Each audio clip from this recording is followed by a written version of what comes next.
ሰላም ሰላም ቤተሰብ እንዴት ናችሁ? ሰላማችሁ ብዝት ይበል።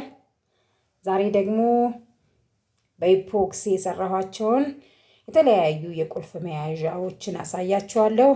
በተለያዩ ጌጣጌጥ፣ በፊደላት፣ በአልፋቤቶች፣ በቁጥር፣ በፎቶም እንሰራለን። እንደዚህ ለቁልፍ መያዣ እንደዚህ መኪና ላይ ማንጠልጠል ይቻላል። ቁልፍ መያዣ እንደዚህ ማንጠልጠል ይቻላል። በተለያዩ እንትኖች የተሰሩ የቁልፍ መያዣዎች አሉን። ያዋቸው እንዴት እንደሚያማምሩ በተለያየ አይነት ከለር፣ ለወንዶች ብትፈልጉ፣ ለሴቶች ብትፈልጉ፣ ለስጦታ ብትፈልጉ በተለያየ አይነት የተሰራ ነው። እርግጠኛ ነኝ ትወዱታላችሁ።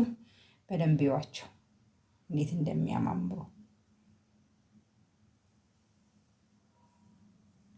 ስልክ ቁጥሬን አስቀምጣለሁ፣ እዘዙን።